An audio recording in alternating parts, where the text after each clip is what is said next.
Salut les 20 joueuses et 20 joueurs, bienvenue dans cette 20 jeux de vidéo. Ici Swatch et aujourd'hui je vais vous présenter Cyclades Legendary Edition. Donc vous avez vu que je n'ai pas la boîte parce que j'ai reçu un proto sans la boîte. Donc je ne sais pas vous la montrer, mais enfin j'imagine qu'à l'heure où vous regarderez cette vidéo, vous verrez des petites boîtes de Cyclades Legendary Edition un peu partout. Donc je ne pense pas que ça va vous gêner plus que ça, mais voilà, je ne sais pas vous montrer la boîte. Donc Cyclades Legendary Edition, c'est une nouvelle édition du jeu Cyclades qui est sorti en 2009. Donc à l'heure où je fais la vidéo, ça fait 14 ans. Et donc j'imagine que comme le jeu va être lancé en financement participatif, ça veut dire qu'il sortira à l'anniversaire de ses 15 ans. Et donc Cyclades, moi, que de souvenirs. Je dirais que... D'abord, la première fois que j'y ai joué, c'est quand il est sorti à Essen. L'éditeur de l'époque nous avait gentiment filé une boîte démo à jouer au soir et à le rapporter le lendemain matin sans faute. Et donc, on avait joué à l'hôtel avec Ludigome. C'était une partie épique, vraiment mémorable, que je me souviens encore maintenant. Donc, c'est dire. C'est un jeu d'ailleurs qui a fait évidemment son petit succès, qui marche toujours bien, qui est toujours vendu à l'époque. Donc c'est pas que le jeu est en rupture de stock et que on décide de le rééditer. Non, non, il est toujours vendu maintenant. Donc il a son succès. Il plaît toujours maintenant, mais à l'occasion donc de son anniversaire de 15 ans, j'imagine en tout cas, on sort cette Legendary Edition qui a été réalisée et repensée par les mêmes deux auteurs, donc Ludovic Maublanc et Bruno Catala, donc qui ont revisité un petit peu, qui ont fait une version 2.0 de Cyclades en éditant, en proposant donc cette Legendary Edition. Cyclades, c'est un jeu essentiellement de contrôle de territoire et de conquête de territoire neutre ou adverse. Donc il faut aimer le style, mais si vous aimez ce style-là, eh bien, c'est un pur régal, c'est très simple. Moi, j'ai toujours ma boîte d'il y a 15 ans, enfin 14, et j'y joue toujours, donc j'aime toujours autant Cyclades. Et donc, je suis très enthousiaste à l'idée, en ayant vu, en tout cas, cette nouvelle Legendary Edition que je vais vous présenter ici. Je vais parcourir les règles, pas dans tous les détails, mais pour que vous ayez quand même une bonne idée de ce qu'est le jeu. Je vais parler de ses défauts et qualités. Je vais vous parler aussi de ce qu'apporte cette Legendary Edition. Et je vais conclure par mon avis. Voilà. Regardons ça ensemble. Voici donc le plateau modulaire. Ça, c'est vraiment tout nouveau. Le plateau modulaire de Cyclades, les paravents des joueurs et le plateau des actions. Cyclades, c'est quoi l'objectif du jeu? Donc, l'objectif du jeu, c'est de construire 3 métropoles. Et donc, c'est déjà un changement par rapport au jeu de base qui proposait que d'en construire 2. Ici, il faut en construire 3. C'est-à-dire que le jeu se joue en cycle, on va dire en tour de jeu. Chaque cycle est divisé en différentes phases. Et à la fin, lors de la dernière phase d'un cycle, on vérifie si un ou plusieurs joueurs ont 3 métropoles. Si c'est le cas, c'est la fin du jeu. Et le joueur qui a le plus de métropoles l'emporte, et en cas d'égalité, c'est celui qui a le plus d'or derrière son paravent qui l'emporte. Donc, c'est quoi une métropole? Ce sont ces trucs-ci. Donc, c'est un gros bâtiment, on va dire, qui se place à l'emplacement pour les bâtiments. Et donc, comment est-ce que vous arrivez à construire une métropole quand vous avez construit les 4 types de bâtiments? Donc, vous les construisez sur des emplacements de bâtiments. Dès qu'un joueur a construit les 4 types, par exemple, ici, imaginons que ceux-ci appartiennent au joueur rouge, il a les 4 types de bâtiments, et bien, immédiatement, il enlève les 4 bâtiments et place à la place d'un 2 une métropole, il gagne un petit bonus de métropole, j'y reviens, et il le place sur un des emplacements. Et ça, c'est comme ça qu'il construit une métropole. Dès qu'un joueur a ces 3 métropoles, à la fin d'un tour de jeu, à la fin d'un cycle, il remporte la partie. À noter qu'il y a d'autres façons d'avoir une métropole. Ça, c'est la façon la plus classique, construire les 4 types de bâtiments. La métropole, en plus, vaut pour les 4 types. Donc, chaque bâtiment, à l'exception d'un, mais sinon, chaque bâtiment a un petit pouvoir. Eh bien, la métropole a les 3 pouvoirs, des 3 bâtiments à pouvoir. Donc c'est la manière classique de construire une métropole. Maintenant, sachez que vous êtes amené à gagner des philosophes. Et quand vous voyez, quand vous avez 4 philosophes, vous les défaussez et vous pouvez aussi construire, enfin vous devez même immédiatement construire une métropole. Avec les héros ont des pouvoirs sacrificiels qui leur permettent également de construire des métropoles. Donc vous avez plusieurs façons et vous pouvez évidemment conquérir une métropole adverse. Et donc vous avez 4 façons différentes de posséder une métropole. Donc évidemment, il va falloir jouer ou se concentrer dans l'une ou l'autre des méthodes. À vous à choisir votre stratégie. Voilà pour l'objectif du jeu. Comment on y arrive? Le jeu est donc divisé en cycles, et chaque cycle en différentes phases. Je ne vais pas m'attarder sur toutes les phases. Sachez qu'il y a une phase où on gagne des revenus, une phase d'entretien, mais il y a surtout 2 grandes phases principales. La phase d'offrande, qui est la phase où on va faire des enchères sur ce plateau d'action, et la phase d'action où on va réaliser les actions. En fait, vous voyez, ce plateau contient des tuiles dieux, et chaque dieu correspond à un groupe d'actions. Et les joueurs vont enchérir pour réaliser le groupe d'action des différents dieux. Quand chaque joueur a enchéri sur un dieu, eh bien, après, on va réaliser les actions de chacun des dieux. Comment se passe donc cette phase d'offrande ou d'enchère? En fait, vous avez autant de dieux face visible, vous voyez, ces dieux-là sont face cachée, autant de dieux face visible que de joueurs. Donc ici, à 3 joueurs, vous avez les 2 premières tuiles face visible et la dernière, Apollon, qui est toujours visible. Donc vous avez 3 dieux face visible pour 3 joueurs. Donc à la fin de la phase d'enchère, il y aura un pion par dieu. Et comment ça se passe? Et à la fin, lorsqu'on passe au cycle suivant, donc à la manche suivante, eh bien, on va mettre ces 2 dieux face cachée et on va révéler d'autres, histoire qu'on puisse jouer progressivement à tous les dieux et de manière un petit peu rotative. Donc il y aura un équilibre dans le nombre de fois que chaque dieu pourra être disponible aux joueurs. Comment se passe la phase d'enchère? Eh bien, comment se passe donc la phase d'enchère? En fait, dans l'ordre du tour, les pions des joueurs sont mis ici pour l'ordre du tour. Dans l'ordre du tour, donc le premier joueur choisit un dieu sur lequel il veut enchérir. Imaginons qu'il veuille aller chez Athéna et qu'il mise 2 pièces.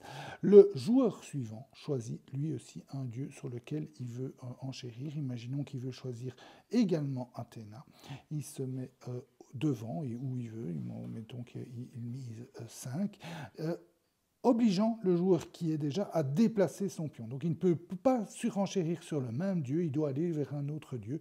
Imaginons qu'il prenne Poséidon pour un sou. Le dernier joueur, il peut aussi choisir un dieu. Imaginons qu'il choisisse Poséidon. Rouge, à ce moment-là, est chassé. Il reprend, il réenchérit sur Athéna. Et Noir se dit, non, tout ça, c'est trop cher. De toute façon, il ne peut pas réenchérir sur Athéna. Poséidon lui plaît moins. Et il va alors se mettre chez Apollon. Voilà comment se passe la phase d'enchère. Donc à la fin de la phase d'enchère, chaque joueur a son pion offrande devant un dieu. Et chaque dieu a un seul pion joueur devant lui. Ensuite, on va réaliser les actions dans l'ordre de haut en bas. Donc jaune va jouer, puis rouge, puis noir. Et noir sera le prochain premier joueur au prochain tour pour choisir le dieu sur lequel il enchérit. Et puis, eh bien, donc jaune fait les actions de Poséidon, rouge, etc. Donc voyons maintenant ensemble c'est quoi ces actions. Donc pour chaque dieu, de toute façon, le joueur peut faire toutes les actions du dieu, plus acheter une créature. Donc vous voyez, les créatures coûtent des pièces et il choisit éventuellement une ou plusieurs créatures à engager en payant les pièces. Et ces créatures vont venir sur le plateau. Vous voyez par exemple ici, il y en a une, ici, il y en a une. Donc ils vont venir sur le plateau pour mettre un peu le chaos dans tout ça. Mais détrompez-vous, ce n'est pas chaotique puisqu'ils sont disponibles. Tout le monde les a vus, tout le monde sait que, eh bien, ben voilà, le Kraken, lui, il détruit toutes les flottes où il se trouve. Eh bien, s'il y a un joueur qui est prêt à mettre 5, eh bien, le joueur qui a mis ces 5 flottes sur le même endroit risque la catastrophe. Donc c'est visible, c'est anticipable. Évidemment, c'est des effets, vous voyez, assez puissants. Et donc, ils vont apporter aussi pas mal de variabilité à vos parties. Outre acheter des créatures, qu'est-ce que peuvent faire les dieux? Alors chaque dieu peut construire, va construire, oblige le joueur de construire un bâtiment. Donc vous voyez les différents bâtiments. Vous voyez, chaque dieu a son bâtiment. Donc va obliger les joueurs à construire un bâtiment gratuitement. Donc j'en profite pour dire qu'est-ce qui change par rapport au jeu de base. Vous voyez déjà l'échelle des enchères qui est exponentielle, c'est plus 1, 2, 3, 4, 5, 6, 7, 8, c'est 1, 2, 3, et puis ça passe à 5, 7, 10, 15, 20, 25. Donc le grand avantage de ça, c'est que ça rend les enchères plus dynamiques, plus rapides. On ne va pas surenchérir de 1 indéfiniment, non, on passe à 5, à 7, donc ça va rendre les enchères plus tendues et plus rapides. Donc c'est vraiment bien vu, cette petite amélioration. Et deuxième changement, c'est que les bâtiments se construisent automatiquement. Ils ne coûtent plus 2 pièces. Donc, vous êtes obligé de les construire. Donc, vous allez à chaque tour construire, sauf si vous avez choisi Apollon qui ne construit pas de bâtiment, mais pour les restes, ils construisent tous un bâtiment, donc vous allez à chaque tour construire des bâtiments. Vous allez aussi, avec ça, accélérer la partie, rendre finalement certains bâtiments disponibles à vos adversaires qui vont vous attaquer pour vous les prendre. Même si ils sont peu défendus, vous serez obligé de construire les bâtiments. Donc c'est aussi une amélioration bien vue. Ça rend le jeu beaucoup plus dynamique et plus rapide. Et donc voilà. Ici, Poséidon vous permet de construire un port et vous permet de construire un bateau. Et puis, avec des pièces supplémentaires, vous pouvez construire d'autres bateaux. Et avec une pièce, vous pouvez déplacer vos bateaux. Vous pourrez aussi déplacer vos troupes par une action héroïque et acheter un monstre. Vous voyez le symbole monstre. Voilà pour Poséidon. Athéna, elle permet de construire un temple, et non pas, c'est pas un temple, c'est une université. J'oubliais de dire aussi que pour les ports donnent plus 1 au combat aux flottes du joueur adjacentes au port. Le temple n'a aucun effet et Athéna permet de gagner un philosophe. Comme je vous avais dit, vous prenez un philosophe, vous pouvez même en acheter un second pour 4 pièces. Et quand vous avez 4 philosophes, hop, vous avez une métropole. Zeus, lui, il permet de construire un temple qui fait une réduction de coûts permet de gagner une prêtresse et d'en acheter même une seconde qui, elle aussi, fait une réduction de coûts lors des offrandes, donc lors des enchères. Chaque prêtresse permet de payer 1 sou en moins. Les temples permettent d'acheter les créatures moins chères. Vous le voyez là aussi, moins 1 sou par temple construit. Ça, c'est pour Zeus. Les prêtresses aussi, lui permettent de gagner et de garder certaines créatures. Voilà pour Zeus. Arès, lui, va construire une forteresse qui donne plus 1 en défense à ses troupes à l'endroit où se trouve la forteresse, et d'engager des troupes, et même plusieurs troupes en payant des sous, et déplacer les troupes, bien entendu. ERA, elle, permet de construire un bâtiment du type de votre choix et d'engager un mercenaire, donc des troupes neutres, mais qui sont avec vous, évidemment, et d'engager même plusieurs mercenaires en payant pas mal, ou une troupe en payant 4 sous. Elle permet aussi de déplacer vos troupes et d'acheter, évidemment, un ou plusieurs monstres. Apollon, le plus beau, Apollon, lui, il permet de gagner 2 sous et de mettre 2 cornes d'abondance sur un territoire et une flotte que vous contrôlez. Les cornes d'abondance, ce sont ces jetons-là. Vous les placez sur une flotte et sur un territoire. Un territoire peut avoir plusieurs cornes d'abondance. Et pendant la phase de revenu de chaque manche, eh bien, vous allez gagner une pièce par corne d'abondance que vous contrôlez. À noter aussi que les métropoles vous font gagner, quand vous les construisez, un bonus. Vous voyez, ça vient d'une extension, donc ça c'est chouette aussi. Cette version légendaire du jeu comprend également des extensions de différentes manières. D'abord, elle comprend des monstres, des créatures, des extensions. Elle comprend un nouveau dieu, donc des nouveaux choix d'action. Elle comprend les pouvoirs sacrificiels des héros, permettant de construire des métropoles. Donc pas mal de nouveautés par rapport au jeu de base, des intégrations, une nouveauté par exemple le plateau modulaire, mais aussi l'intégration de pouvoirs et de modules des différentes extensions. Alors, comment ça se passe concrètement sur le plateau? Vous allez voir, vous allez construire des nouveaux bateaux, vous allez engager de nouvelles troupes, vous allez déplacer tout ça. Quand vous déplacez vos troupes à un endroit, ici vous pouvez passer là et vous déplacez à un endroit où il y a des troupes adverses, eh bien il y a un combat. Comment se passe le combat? Eh bien, le combat, on va calculer la force de combat de chaque belligérant, le héros, avec son pouvoir éventuel. Par exemple, vous voyez, ici on se bat contre Ajax, lui il a une force de 2, sinon un héros a une force de 1. Donc le héros a une force de 1 et ajoute son pouvoir. Une unité a une force de 1. Donc ici c'est 2-2, en sachant que s'il avait eu une forteresse, le joueur noir aurait eu plus 1 en force aussi, aurait eu 3 forces. Et puis on jette un dé dont les valeurs sont de 1 à 3, de 0 à 3, et puis on jette, et chaque joueur jette le dé et ajoute la force du dé à sa force.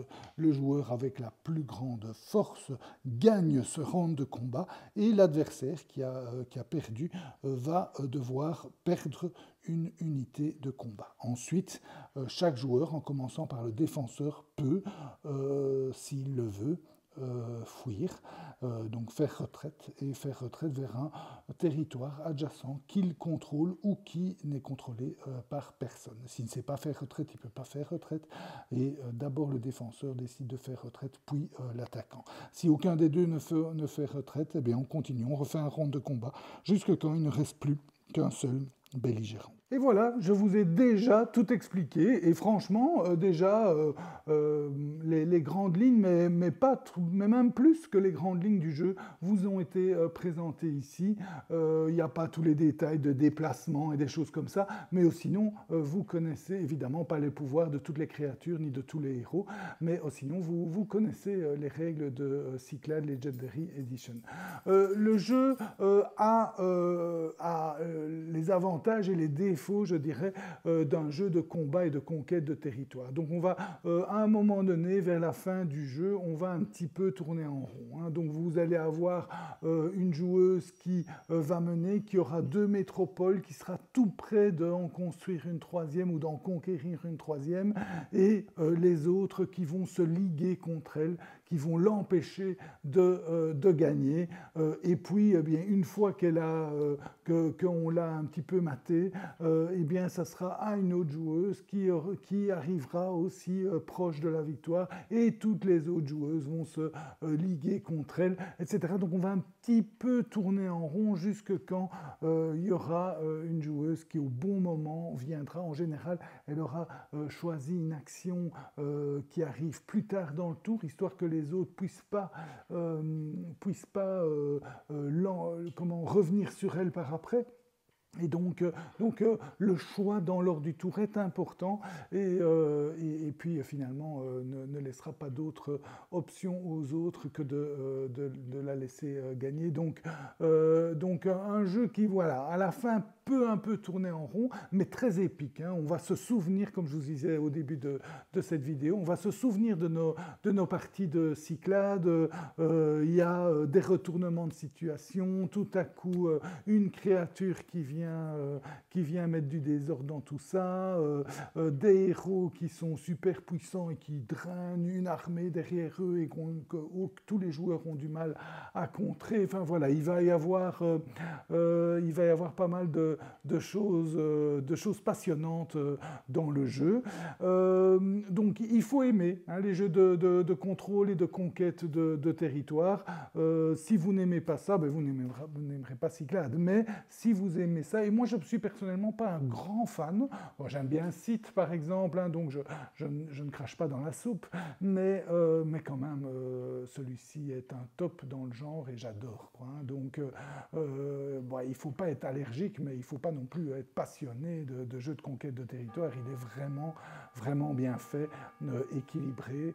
Et pire, outre que je ne sois pas un grand fan des jeux de conquête et de contrôle de territoire, je ne suis non plus pas un grand fan des jeux d'enchères. Or, c'est quand même une des bases de Cyclades, mais bon, c'est franchement bien fait, hein. C'est pas... Enfin, moi, personnellement, je n'aime pas les enchères à point fermé où on perd tout, où on perd rien à un sou près. Mais ici, ben, l'enchère est quand même bien faite, hein. Et puis, l'enchère, elle concerne les actions, hein. Vous allez...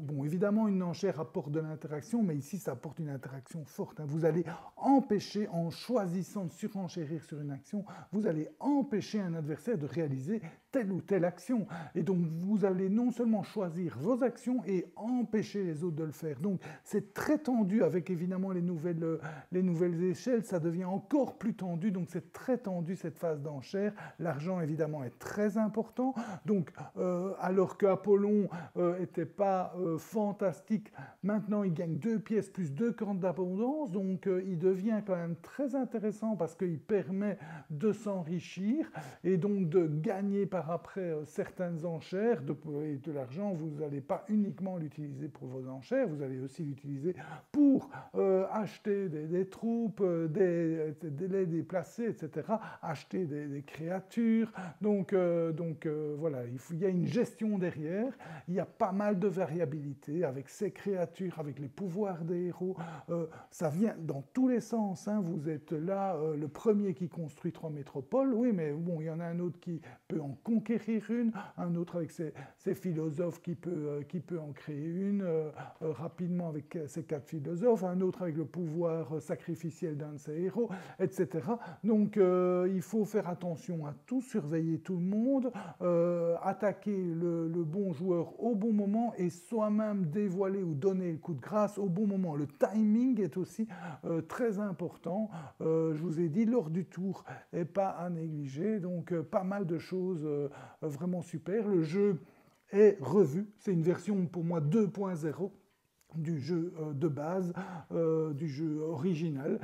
C'est un jeu rééquilibré avec cette phase d'enchère, avec les bâtiments qui ne coûtent plus de sous, avec Apollon qui devient mieux, avec l'intégration de certains éléments des extensions, des créatures, des héros, les pouvoirs sacrificiels des héros, le nouveau dieu qui offre aussi plus de choix, plus des choses nouvelles comme le plateau modulaire, donc pas mal de nouveautés, pas mal de rééquilibrage pour redonner un nouveau jeu, finalement un jeu plus moderne, un jeu plus tendu, plus serré, donc plus rapide. Donc vraiment, enfin moi j'ai toujours, je vous ai dit, ma boîte de Cyclades de base, mais je suis hyper impatient pardon, de pouvoir aussi avoir et jouer à la version complète, parce qu'ici le Proto n'est pas une version complète, c'est une version 3 joueurs, donc j'ai pas pu jouer, le jeu aussi propose des versions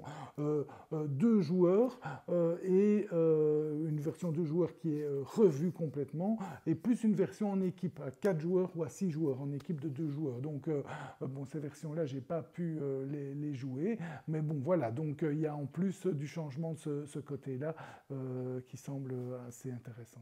À noter évidemment que le matériel que vous avez vu est le matériel de Proto, vous verrez bien tout le matériel pléthorique. J'ai vu certaines images, ils vont faire une version luxe, je sais pas quoi, avec même les différents bâtiments et les mégalopoles en figurines, en 3D, tout ça.